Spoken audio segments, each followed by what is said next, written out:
and welcome to Stacey D's Kitchen. Today I'm going to show you the only banana cake recipe you'll ever need. I'm starting by mashing up 4 bananas, this kind of size, medium large bananas, and they need to be quite brown. They're the best ones to use for banana cake. They give them that really intense banana flavour. If you've got any old bananas lying around, this is a wonderful recipe for you. Get your kids involved helping with this, or they can do it all themselves. So mash up your banana. And if you like a bit of chunks in, you can leave a bit of chunks in. Delicious. Into this bowl, I'm going to put 125 grams of melted unsalted butter. And on top of that, it's 125 grams of softened light brown sugar. I'm just going to stir that together nicely. This recipe doesn't take long at all. You can make it and it can be ready, the whole thing, in an hour. Once your butter and sugar have been nicely mixed together, it's time to add 2 large eggs that have been beaten together. And round about a teaspoon of vanilla extract. Now you're going to pop in your 4 large mashed bananas and stir that together. So that's basically all of your wet ingredients incorporated together. Whoa, I like the sound that makes. Now it's time to add your dry ingredients. Here I have 125 grams of plain flour, which I'm going to pour on the top. And in here is 2 teaspoons of baking powder and half a teaspoon of bicarbonate of soda.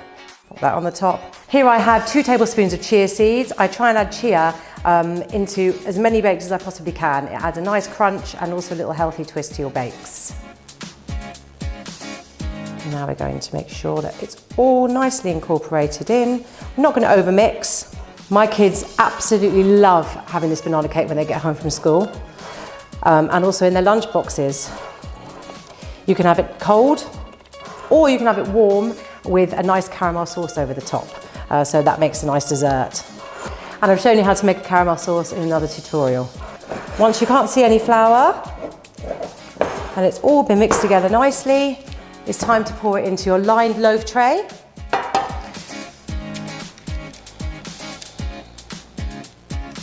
I always like to leave a little left in the bottom for a couple of special treat cupcakes. There you go, 1 for each of my children. This is now going to go in the oven at 170 degrees or 150 degrees fan for around 45 minutes until the skewer comes out clean.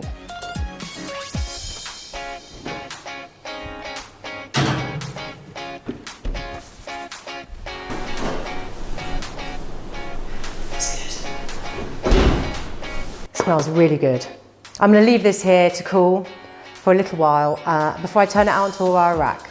My kids are going to love this when they get home from school. And there you have it. Now you know how to make my easy and gorgeous banana cake with added chia. I hope you're going to make it yourself, and if you do, then please do send me photos, comment below and click that subscribe button. Bye!